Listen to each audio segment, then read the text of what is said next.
1 பேதுரு 1:5. கடைசி காலத்துல வெளிப்பட ஆயத்தமா இருக்கிற ரட்சிப்பு ஏதுவான விசுவாசத்தை கொண்டு தேவனுடைய பலத்தாலே காக்கப்பட்டிருக்கிற உங்களுடைய அந்த சுதந்திரம். அதாவது ரட்சிப்புடைய சுதந்திரம். அத சொல்ல போனா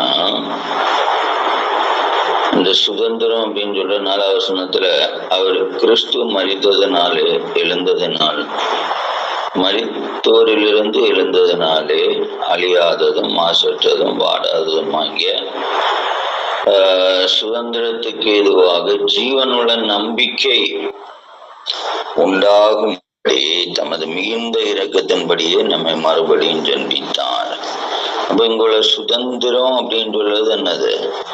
ஜீவனுள்ள நம்பிக்கை. அந்த ரட்சிக்கப்படுவதற்கு கடைசி காலத்துல வெளிப்பட ஆயத்தமாயிருக்கிற ரட்சிப்பு, கடைசி காலத்துல வெளிப்படுகிற ரட்சிப்பு என்ன ரட்சிப்பு? கடைசி காலத்துல வெளிப்படுகிற ரட்சிப்பு. அதாவது ரட்சிக்கப்பட்ட பின்ன இன்னும் ஒரு ரட்சிப்பா அப்படின்னு சொன்னா, ரட்சிக்கப்பட்டவர்களுக்கு வைக்கப்பட்டிருக்கிற ரட்சிப்பு என்று சொல்றது எதிர்காலத்தை குறித்த விசுவாசம். எதிர்காலத்தை குறித்த விசுவாசம். ஏற்கனவே ரட்சிக்கப்பட்டாங்க, அவங்களுடைய விசுவாசம் என்னது? அந்த அதாவது அவங்களுடைய பரலோகத்துல வைத்திருக்கிற சுதந்திரம் ஜீவனுள்ள நம்பிக்கை. கடைசி காலத்துல வெளிப்படுகிற ஆயத்தமா இருக்கிற ரட்சிப்புக்கு ஏதுவாக விசுவாசத்தை கொண்டு தேவனுடைய பலத்தினாலே காக்கப்படுகிற உங்களுக்கு அந்த சுதந்திரம் பரலோகத்துல வைக்கப்பட்டிருக்கிறோம். என்ன சுதந்திரம் அப்படின்னா ஜீவனுள்ள நம்பிக்கையின் சுதந்திரம். ஜீவனுள்ள நம்பிக்கை. நம்பிக்கையிலும் பலது இருக்கு. ஜீவன் இல்லாத நம்பிக்கையும் இருக்கு, ஜீவனுள்ள நம்பிக்கையும் இருக்கு. அப்போ அந்த ஜீவனுள்ள நம்பிக்கையின் சுதந்திரம் பரலோகத்துல வைத்திருக்காரு அப்படின்னா, ஜீவனுள்ள நம்பிக்கையின் சுதந்திரம் சொல்றது நித்திய ஜீவன். அவ்வளவுதான். அழிவில்லாத மாசற்ற வாடாதமாகிய சுதந்திரத்துக்கு எதுவான இயேசு கிறிஸ்து எழுந்ததினாலே அழியாததும் மாசற்றதும் வாடாததும் ஆகிய சுதந்திரத்துக்கான ஜீவனுள்ள நம்பிக்கை உண்டாயிருக்கும்படி தமது மிகுந்த இரக்கத்தின்படியே நம்மை மறுபடியும் ஜெனிப்பித்தார். அப்ப இந்த மறு ஜென்மம் உடையவர்களுடைய ரட்சிப்பு கடைசி காலத்துல வெளிப்படுவது ஆத்ம ஆயத்தமாயிருக்கிறது. அதாவது மறு ஜென்மம் உடைய ஜென்மம் நம்முடைய ரட்சிப்பு அப்படின்னு சொல்றது அது மறு ஜென்ம ரட்சிப்பு. ரட்சிப்புன்னு சொல்றது தற்காலிக போராட்டங்களில கிடைக்கிற ஒரு ரட்சிப்பு இல்லை. இங்க அந்த ரட்சிப்பு குறித்து என்ன சொல்லப்பட்டிருக்கிறது அப்படின்னு பார்த்தோம்னா, அந்த நம்பிக்கையினாலே நாம் ரட்சிக்கப்படுகிறோம். எந்த நம்பிக்கையினால? அந்த ஜீவனுள்ள நம்பிக்கை. ரட்சிக்கப்படுகிறோம். காணப்படுகிறதை நம்புகிற நம்பிக்கை அல்ல. ஒருவன் தன் காண்கிறதை நம்ப வேண்டியது என்ன? காண்கிறத ஜீவனுள்ள நம்பிக்கை அப்படின்னு சொல்லும்போது அந்த அழிவில்லாத மாசற்ற வாடாத சுதந்திரமாகி அந்த ஜீவனுள்ள நம்பிக்கைன்னு சொல்றது அப்படியே மறு ஜென்ம இல்லைங்க மறுபடியும் பிறக்கிற அனுபவத்துல உண்டாகிற ரட்சிப்பு. அது பரலோகத்துக்கு கொண்டு போகிற ரட்சிப்பு. அப்ப இந்த ரட்சிப்பை நம்ம என்ன செய்யறோம்? அதாவது இந்த ரட்சிப்பு எப்படிப்பட்டதுன்னு சொல்லப்பட்டுகிறது?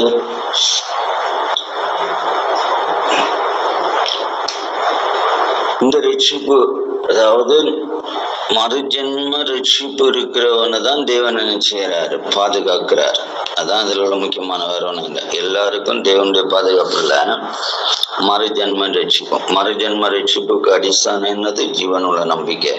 ஜீவனுள்ள நம்பிக்கைன்னு சொன்னது இயேசு கிறிஸ்து உயிர்த்தெழுந்ததினாலே மாசற்ற வாடாம இருக்க சுதந்திரத்துக்கு எதுவான ஜீவனுள்ள நம்பிக்கை உண்டாகும்படி மிகுந்த இரக்கத்தினாலே நம்ம மறுபடியும் ஜெனிப்பித்தார்.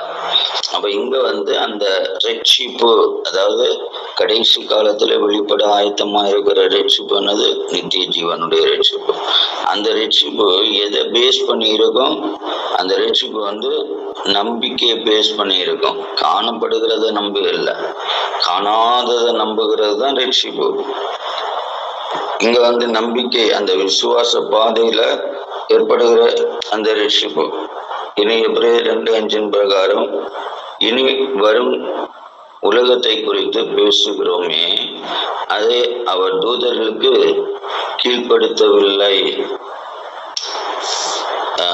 இன்னும் தீத்து 1 தீமோத்தேயு 1:9 அவர் தம்முடைய கிரியைகளின்படி நம்மை ரட்சிக்காமல் தம்முடைய தீர்மானத்தின்படியும் ஆதி காலம் முதல் கிறிஸ்து இயேசுக்குள்ளே நமக்கு அருளப்பட்ட கிருபையின்படியையும் நம்மை ரட்சித்து பரிசுத்த அழைப்பினாலே அழைத்தார். இனி தீமோத்தேயுல பவுல் என்ன சொல்றாருன்னா, இந்த கடைசி கால ரட்சிப்பு எது அப்படின்னு கேட்டோன்னா, ஜீவனுள்ள நம்பிக்கை, அந்த மறுஜன்மம் வாழ்வு.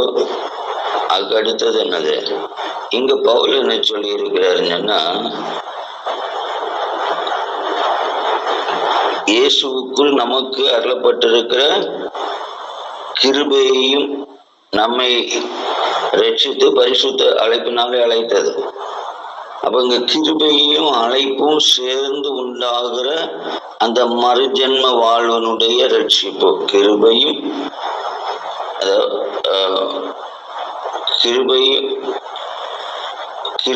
பரிசுத்த அழைப்பும் ரெண்டும் சேர்ந்து வந்தாதான் நம்முடைய அழைப்பு என்னது? மறுஜன்ம வாழ்வுல கடைசியில உண்டாகிற ரட்சிப்பு. அப்ப கடைசி கால ரட்சிப்பு எப்படி இருக்கும்னா, அதுல கிருபையும் இருக்கும், அழைப்பும் இருக்கும், பரிசுத்த அழைப்பும். அதான் கடைசி கால ரட்சிப்பு. இப்போ இது யாருக்கும் புரியாது, கொஞ்சம் கன்ஃபியூஷனான ஒரு காரியமாகும். இந்த ரட்சிப்பனுடைய நிலைப்பாடை பற்றி, அதாவது நம்ம ரட்சிப்புக்கு ஆயத்தமா இருக்கிற, அதாவது வெளிப்பட இருக்கிற ரட்சிப்பு. நம்ம எல்லாரும் ரட்சிக்கப்பட்டவங்க தான் சொல்றோம், அந்த ரட்சிப்பு அல்ல. அதாவது நம்ம மறுஜன்மத்தை தான் இப்ப மறுஜன்மம் அடைந்தவளாக நம்ம ரட்சிக்கப்பட்டவன்னு சொல்லிட்டு இருக்கிறோம். ஆனா இந்த இடத்துல என்ன சொல்லி இருக்குன்னா, அந்த மறுஜன்மத்தை தான் நம்ம ரட்சிப்பு மறுபடியும் பிறந்தேன். இந்த மறுபடியும் பிறப்பு எதனால உண்டாகுதுன்னு உள்ள புரியணும். அது ஜீவனுள்ள நம்பிக்கை, அதாவது இயேசு கிறிஸ்து உயிரோடு எழும்புவதனால அவர்கிட்ட இருக்கிற அந்த நம்பிக்கையின் அடிസ്ഥാனத்துல அவருடைய இரக்கத்தின்படியும் நமக்கு மறுஜன்மம் உண்டாகுது.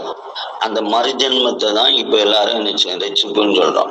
அப்படி மறுஜன்மம் அடைந்தவர்கள் கடைசி காலத்துல வெளிப்படுகிற ரட்சிப்பு, அது என்ன ரட்சிப்பு? நித்திய ஜீவனுக்குள்ள பிரவேசிக்கிற அந்த ரட்சிப்பு. இப்ப கொஞ்சம் புரிஞ்சிருக்கோம்னு நினைக்கிறேன். நம்ம இப்ப எல்லாரும் என்ன சொல்றோம்? நான் ரட்சிக்கப்பட்டேன். எப்படி ரட்சிக்கப்பட்டோம்? மறுபடியும் பிறந்திருக்கிறேன். அதை தான் நம்ம என்ன செய்யணும்? ரட்சிப்புன்னு சொல்றோம். இப்ப இந்த மறுபடியும் பிறந்தா மட்டும் போதாது, கடைசியில ஒரு ரட்சிப்பு உண்டு. அந்த ரட்சிப்புன்னு சொல்றது நித்திய ஜீவன்ல பிரவேசிப்பதற்கு அவருடைய கிருபையும் அவருடைய பரிசுத்த அழைப்பையும் பெற்றிருக்கோம். நித்திய ஜீவனை பெறுவதற்கு அவருடைய கிருபையும் அவருடைய பரிசுத்த அழைப்பும் நமக்குள்ள இருந்தாதான் நித்திய ஜீவனையை பெற முடியும். அந்த நித்திய ஜீவ ரட்சிப்பை குறித்து தான் இங்க சொல்லப்பட்டிருக்கிறது. இப்ப மறுபடியும் பிறந்த அனுபவத்தை நம்ம ரட்சிப்புன்னு சொல்றோம். இப்போ என்ன ரட்சிக்கப்பட்டு, அம்மா நான் ரட்சிக்கப்பட்டிருக்கிறேன். இப்ப நீங்க ரட்சிக்கப்படலன்னு யாரும் சொல்லல. மறுபடியும் பிறந்தா அதுக்கு அர்த்தம் என்னது?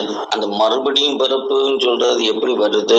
ஜீவனுள்ள தேவன் மேல, அதாவது மரணத்தை உயிரோடு விழுங்கின இயேசு கிறிஸ்துவின் நாமத்துல வைக்கிற அந்த நம்பிக்கை தான் நம்முடைய என்னது?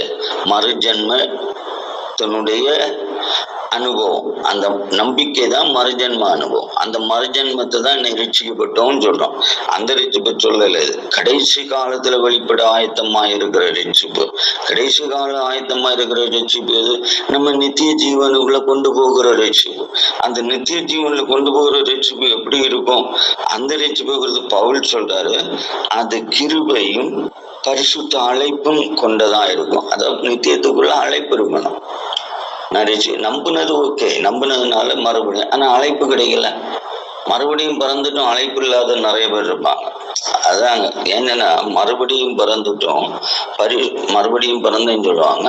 ஆனா அந்த தெய்வ அழைப்புக்கு தங்களை ஆயத்தப்படுத்தாம இருப்பாங்க. இன்னும் ஒரு வசனத்தை கூட வாசிக்கிறேன். தீத்து 3:5 நாம் செய்த நீதியின் கிரியை நிமித்தம் அவர் நம்மை ரட்சிக்காமல் தம்முடைய இரக்கத்தின்படி மறுஜென்ம மூழ்கினாலும் பரிசுத்த ஆவியுடைய புதிதாக்கலினாலும் நம்மை ரட்சித்தார். இப்ப புரியுதா? அதாவது மறுஜென்ம மூழ்கினாலும் பரிசுத்த, அப்ப ரட்சிப்பு அப்படின்னு சொல்லி ரசிக்கப்பட்டிருக்கோம் அப்படின்னு சொன்னோம்னா என்ன வரும்? ஞான ஸ்நானம் பெற்றிருக்கோம். ரசிக்கப்பட்டிருக்கோம் நம்ம கிட்ட என்ன இருக்கும்? பரிசுத்தாவின் அபிஷேகம் இருக்கும். அப்ப இந்த அனுபவங்கள் எல்லாம் இருந்தா மட்டும், அதாவது கிருபை இருக்கணும், தேவனுடைய கிருபை நிறைவா இருக்கணும். அதுக்கு அடுத்தது என்ன இருக்கணும்? பரிசுத்த அழைப்பு இருக்கணும். இங்க தீத்தூல போல என்ன சொல்றாரு? அந்த மறுஜென்ம முழுக்கு, அதாவது ஞான ஸ்நானம், அது மட்டும் இல்ல பரிசுத்த ஆவியின் நிறைவு, இதுவும் இருந்தாதான் நம்ம ரசிக்கப்பட்டிருக்கிறோம். இல்ல நம்பிக்கை, அதாவது உயிர்த்தெழுந்த இயேசு கிறிஸ்துவின் மேல ஒரு ஜீவன் உள்ள ஒரு நம்பிக்கை நம்மகிட்ட இருந்தா அதனால நம்ம மறுபடியும் ஜெனித்தோம். அந்த நம்பிக்கை தான் நம்ம மறுபடியும் ஜெனித்து வைத்தது. நம்ம அதை தான் என்ன செய்யணும்? நான் விசுவாசி, நான் ரட்சிக்கப்பட்டுவேன் அப்படின்னு சொல்றோம். ஆனா அந்த ரட்சிப்பு கடைசி காலம் வரைக்கும் நிலைத்திருக்குமான்னு கேட்டா அங்க ஒரு கேள்விதான்.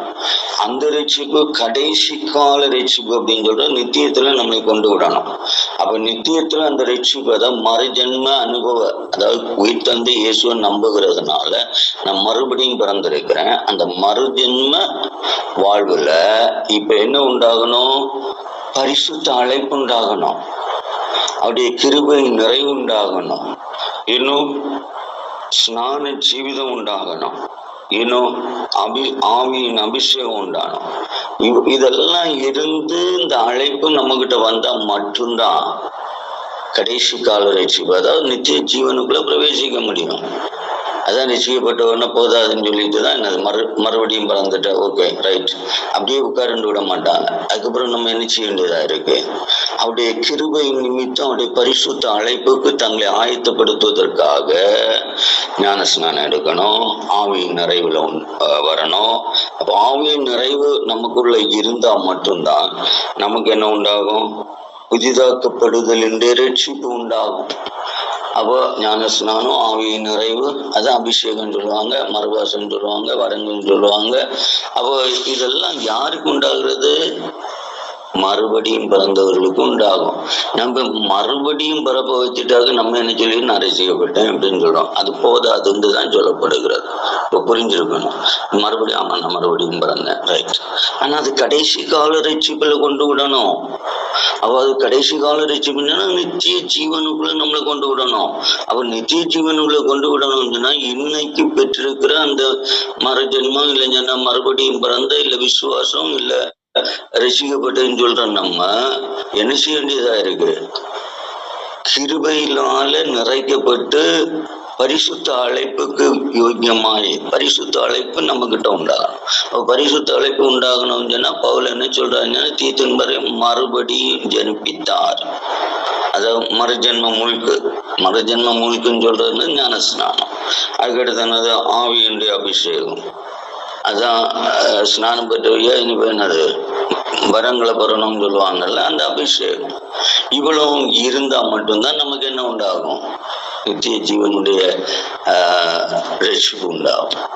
இப்போ இனி சந்தேகம் தானே தெரியாது.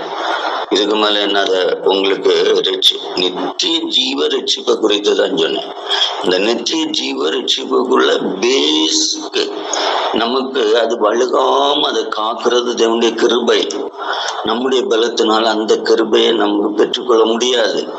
நம்முடைய கிரியைகள்னாலே அதை பெற்றுக்கொள்ள முடியாது. அது பூரணமா தெய்வ இரக்கத்தினால நமக்கு உண்டாகிற ஒண்ணு.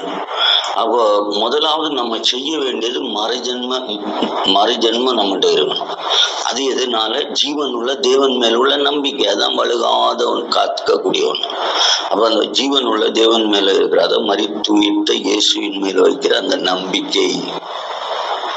நம்ம எதன் மேல நம்பிக்கை வச்சுட்டு இருக்கிறோம்? சபையின் மேல,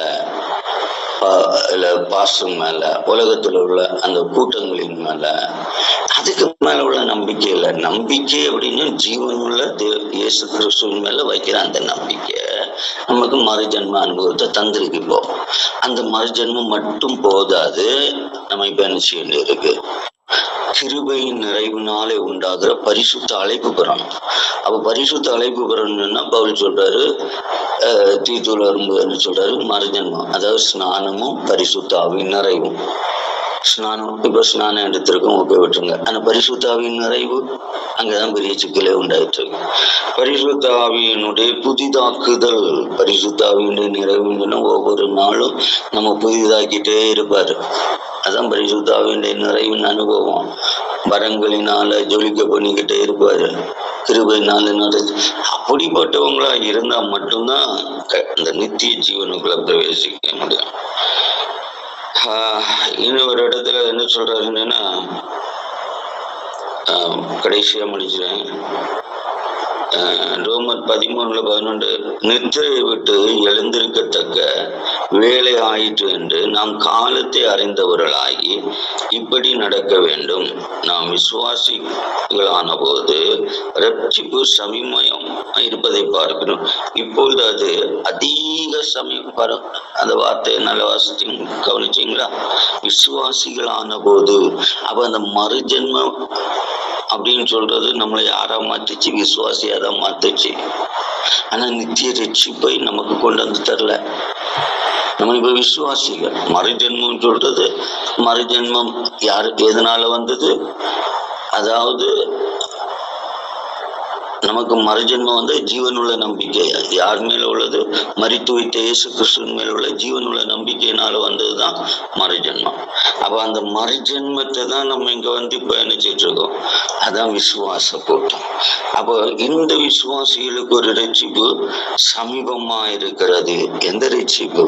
பரலோக அழைப்பின் ரட்சிப்பு, பரலோகத்துல பிரவேசிக்கிற ரட்சிப்பு பூமியில. அப்ப அதுக்கு பூமியில இருக்கும்போது நான் என்ன செய்யணும்? இந்த 3 காரியம் எடுக்கணும். ஒண்ணு, கிருபை நிறைவினால் உண்டாகிற பரிசுத்த அழைப்பு இருக்கணும். அதுக்கு ஸ்நான ஜீவிதம் இருக்கணும். அதுக்கு ஆவியின் அபிஷேக ஜீவிதம் இருக்கணும். அது அந்த ஆவியின் அபிஷேகம் நம்மளை ஒவ்வொரு நாளும் புதிதாக்கி கொண்டே இருக்கும். அந்த புதிய அனுபவங்களை நம்ம என்ன செய்யணும்? நிலைப்படுத்தி கொண்டே இருக்கணும். அது நம்முடைய சுயத்தினால உண்டாகாது, அது கிருபையினால உண்டாகிறது. இப்ப கொஞ்சம் புரிஞ்சிருக்கும்னு நினைக்கிறேன். அது கொஞ்சம் ஆழமான ஒரு பாகம். பரலோக ரட்சிப்புக்கு நம்ம ஆயுதமா இருக்கிறோமான்றது இன்னைக்கு காலையில சிந்திங்கன்னு சொல்ல வேண்டியதான் இவ்வளவுன்னு சொன்னேன். அதனால பரலோக ரட்சிப்பு கர்த்தர் உங்களுக்கு எனக்கும் தர, நம்ம செய்ய வேண்டிய காரியம் என்ன? அந்த ஜீவனுள்ள நம்பிக்கைய, அதாவது மறுஜென்மம் பெற்றோம். அந்த மறுஜென்மம் தான் இப்ப நம்ம விசுவாசின்னு அழைக்கிறோம். இந்த விசுவாசிக்கு இப்ப என்ன வேணும்? பரலோக ரட்சிப்பில் உள்ள அந்த நித்திய ரட்சிப்பு நமக்கு உண்டாகணும். அந்த பரலோக நித்திய ரட்சிப்புக்கு கிருபை நிறைந்த பரிசுத்த அழைப்பு உண்டாயிருக்கணும். மறுஜென்மம் முழுக்க உண்டாயிருக்கணும். அந்த ஆவியின் அபிஷேகம் உண்டாயிருக்கணும். இந்த 3 காரியங்கள் கர்த்தர் இன்னைக்கு எனக்குள்ள உங்களுக்குள்ள நிலைப்படுத்த ஆண்டோடைய சமூகத்துல ஜெபிப்போம்.